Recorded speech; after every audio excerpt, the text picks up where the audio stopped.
Going to be great stuff. All right, back to the NBA and the playoffs. The 76ers sent the Raptors home.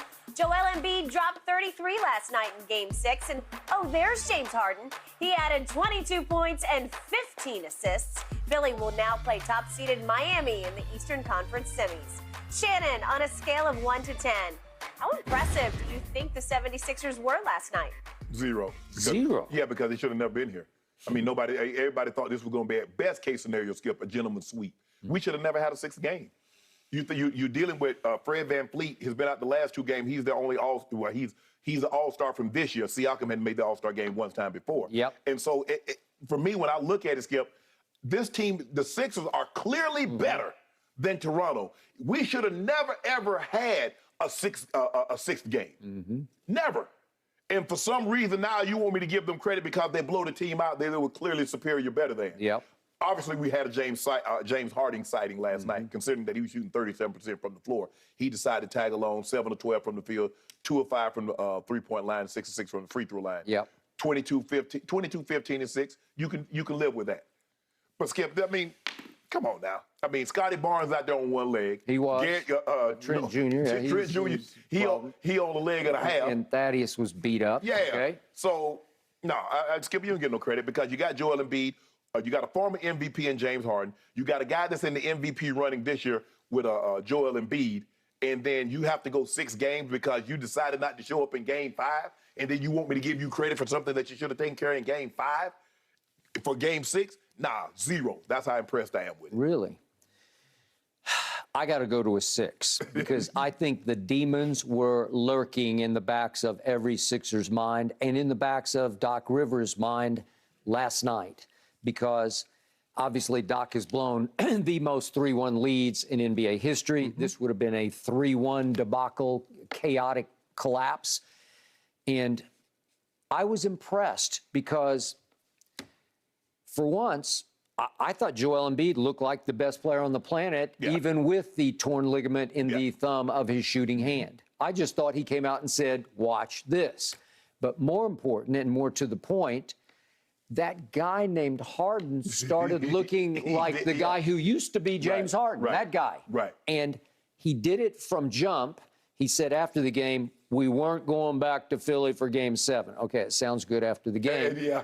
But at least he showed me something, especially in the first quarter. Wouldn't you like to hear him say that before the game? Yep, I would. That would be something. Yeah, that would be great bulletin board. But if you could back it up, it'd be even better bulletin board for you.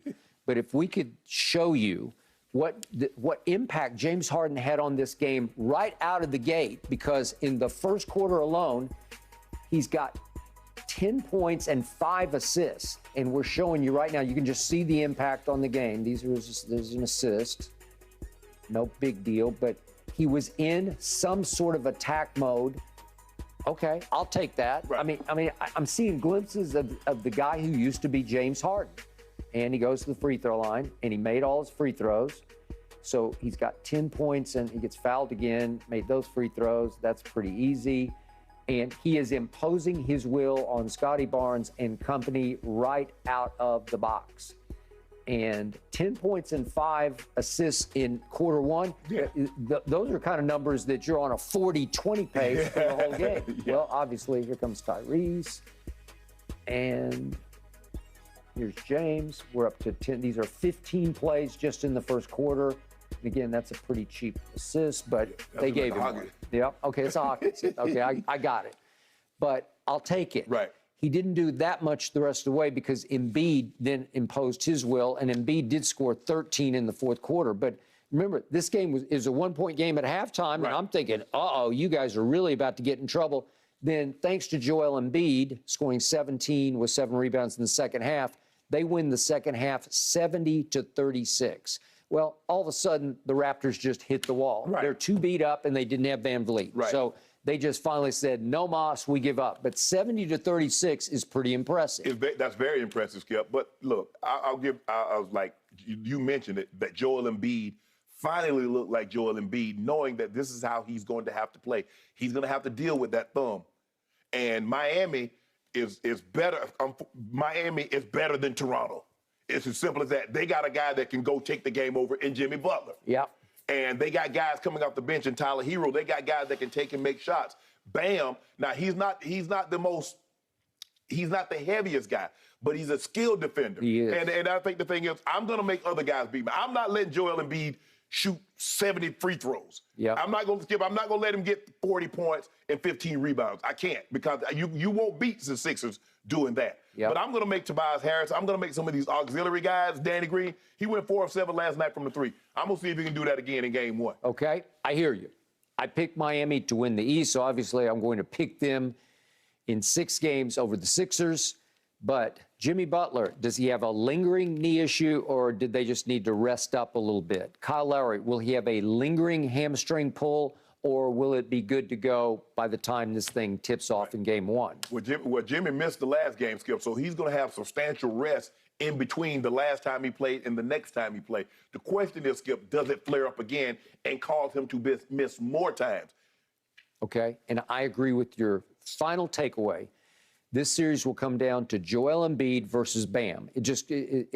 Can Bam bother him enough? Can he sort of contain him enough to keep them afloat, right, where then they can do their damage to everybody else, because they will do their damage because they are really deep and really good. Right.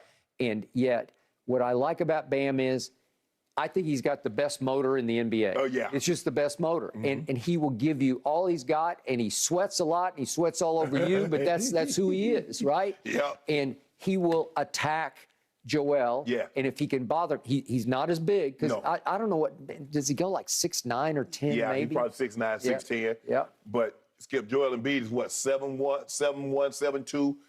Joel Embiid, I don't care what y'all say. Joel Embiid, 300+. Yep, I agree. And Yeah, yet he's in, I think he's in great the shape. best shape of his life, his life, but not anybody else's life, right? Nah, but, I mean, Skip, it's not easy to get a 7-foot man 300+ pounds in shape.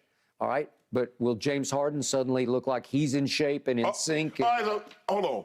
Who you say they playing? Miami? Do you know what's in Miami? Uh-oh. You know what's in Miami? Pride 112. Man, Skip. South Beach. So James is like doing this. He's doing. We get to play Miami. As a matter of fact, James Harden already down there. He may be. He took a trip. Hey, he left straight from Toronto. He's I'll meet y'all in. I see y'all in Miami already. He already there. I'll see you at practice. Yeah. Y'all, well, you better be practicing in Miami, because he ain't coming back to Philly. I got Miami in 6. You still like my Heat? I still like the Heat. I like the Heat in this series. All right. Here we go. It's going to be a fun one to watch, that's for sure. All right, gentlemen, coming up, we got to talk some NFL action. Are Hollywood Brown and Kyler Murray going to rekindle their Oklahoma